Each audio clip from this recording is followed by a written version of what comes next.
Hello and welcome back to Trigon Physics. So I hope you have subscribed the channel, do like the video and you can also comment at the end of the video lecture. So बच्चों, अगर आपको याद होगा तो हमारी trigon series के video lecture में हम फर्स्ट चैप्टर डिस्कस कर रहे थे। आप मेरे चैनल के प्लेलिस्ट में जाकर चेक कर सकते हैं। चैप्टर नंबर 1 क्लास 12 का जो है वो है इलेक्ट्रिक चार्जेस एंड फील्ड्स। तो इस चैप्टर के ऑलरेडी हमने 12 वीडियो लेक्चर्स अपलोड किए हैं, right from 1.1 video lecture to 1.12। This is our 1.13th video lecture. और आज हम जो इस वीडियो लेक्चर में डिस्कस करने वाले हैं, अब हमारे सिर्फ 2 टॉपिक्स बचे हैं। So this is our second last topic of chapter 1 which we will be discussing today, which is the second application of Gauss law. सो यहाँ पर हम डिराइव करेंगे electric field due to a charge sphere. इसके previous video lecture VL 1.12 में हमने discuss किया था electric field due to a charge wire. यहाँ पर हम डिराइव करेंगे formula of electric field due to a charge sphere. इस टॉपिक से सवाल कुछ इस तरह से बन सकता है बच्चों, derive an expression for electric field due to a uniformly charge sphere, also plot the variation of electric field with distance. या फिर कुछ इस तरह से भी क्वेश्चन फ्रेम हो सकता है, uniformly charged sphere of radius capital R and surface charge density sigma is enclosed by a Gaussian surface of radius small r, where small r is greater than capital R. Represent the electric field on Gaussian surface in terms of small r and capital R. ये question बच्चों board exam में depend करता है, या तो ये 3 marks का आ सकता है या 5 मार्क्स के लिए भी बन सकता है। कभी किसी यार एग्ज़ाम का पेपर लेंदी हो जाता है तो यही क्वेश्चन 3 मार्क्स के लिए बन जाता है, कभी पेपर इजी आ जाता है तो यही क्वेश्चन 5 मार्क्स के लिए भी बन जाता है। So let us start with the derivation. Let us consider a uniformly charge sphere of radius capital R and total charge capital Q। सो आप देखोगे यहाँ डायग्राम में हमने एक स्फीयर लिया है जिसके सरफेस एरिया पर पॉजिटिव चार्ज यूनिफॉर्मली डिस्ट्रीब्यूटेड है।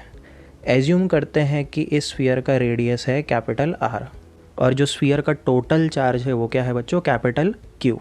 अब हम एक पॉइंट P लेंगे जो कि हमारे स्फीयर के सेंटर से स्मॉल r की दूरी पर है, और हमें इस पॉइंट P पर इलेक्ट्रिक फील्ड का एक्सप्रेशन निकालना है बच्चों। ये कंप्लीट चार्ज स्फीयर इस पॉइंट P पर कितनी इलेक्ट्रिक फील्ड डेवलप करेगा उसका फॉर्मूला बनाना है।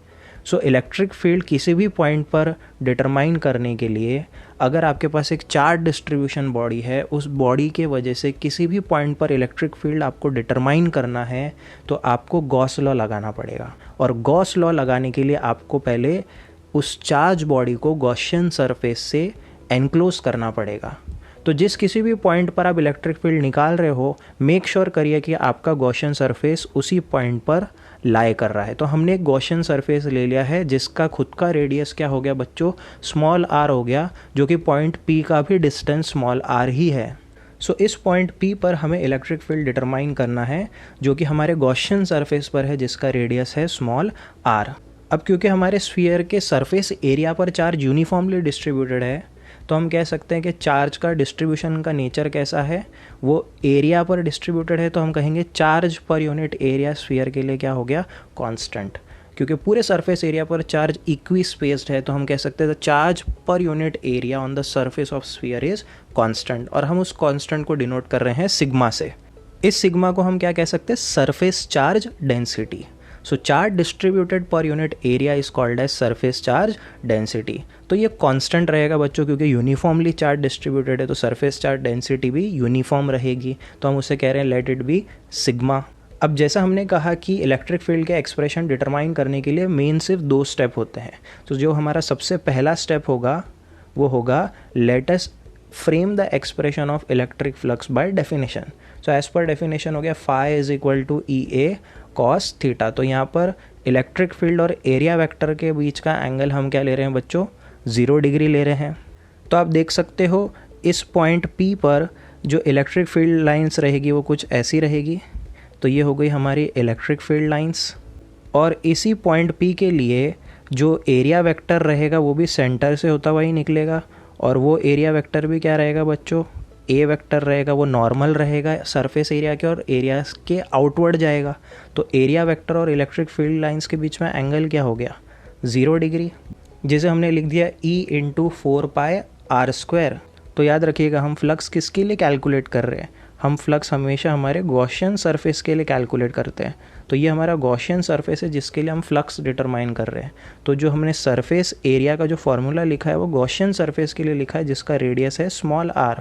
तो हमने डेफिनेशन के हिसाब से इलेक्ट्रिक फ्लक्स का फॉर्मूला फ्रेम कर दिया। अब हम स्टेप 2 लगाएंगे जहाँ पर हम गॉस लॉ के हिसाब से इलेक्ट्रिक फ्लक्स का फॉर्मूला फ्रेम करेंगे, जो कि है phi is equal to Q/ε0।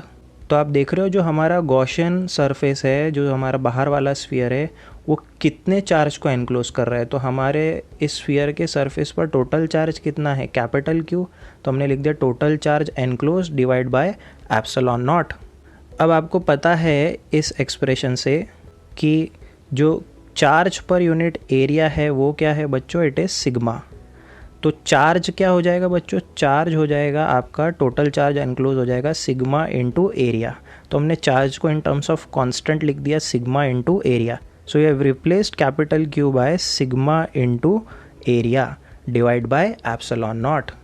अब यहाँ ध्यान देने वाली बात है बच्चों, जो एरिया हम यहाँ कंसिडर कर रहे हैं वो हम गॉसियन स्फीयर का एरिया नहीं ले रहे हैं, हमारे चार्ज बॉडी का एरिया ले रहे हैं। क्यों, क्योंकि जो चार्ज डिस्ट्रीब्यूटेड है वो हमारे चार्ज बॉडी के एरिया पर डिस्ट्रीब्यूटेड है। सो surface charge density into area of the charge body जिसका रेडियस है R। तो हमने यहाँ लिखा 4π इंटू R²। सो हमारा एक्सप्रेशन हो गया phi is equal to sigma into 4π R² by ε0। अब आप देख रहे हो कि स्टेप 1 का फ्लक्स और स्टेप 2 का फ्लक्स दोनों सेम है, करेक्ट। तो हमारा जो LHS है वो तो सेम हो गया, तो RHS भी क्या हो जाएगा बच्चों, सेम हो जाएगा। E into 4π small r² is equal to sigma into 4π into R² by ε0। इस एक्सप्रेशन को हम यहाँ वापस कंटिन्यू करके लिख रहे हैं। अब आप देखोगे 4π और 4π कैंसिल हो जाएगा। So what you are left with is E is equal to sigma into R² upon ε0 small r²।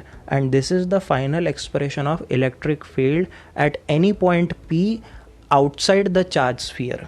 इसको हम दूसरे फॉर्म में भी रिप्रेजेंट कर सकते हैं बच्चों, क्योंकि हमें पता है कि हमारी सरफेस चार्ज डेंसिटी सिग्मा जो है वो है Q/4π into R², charge body का रेडियस।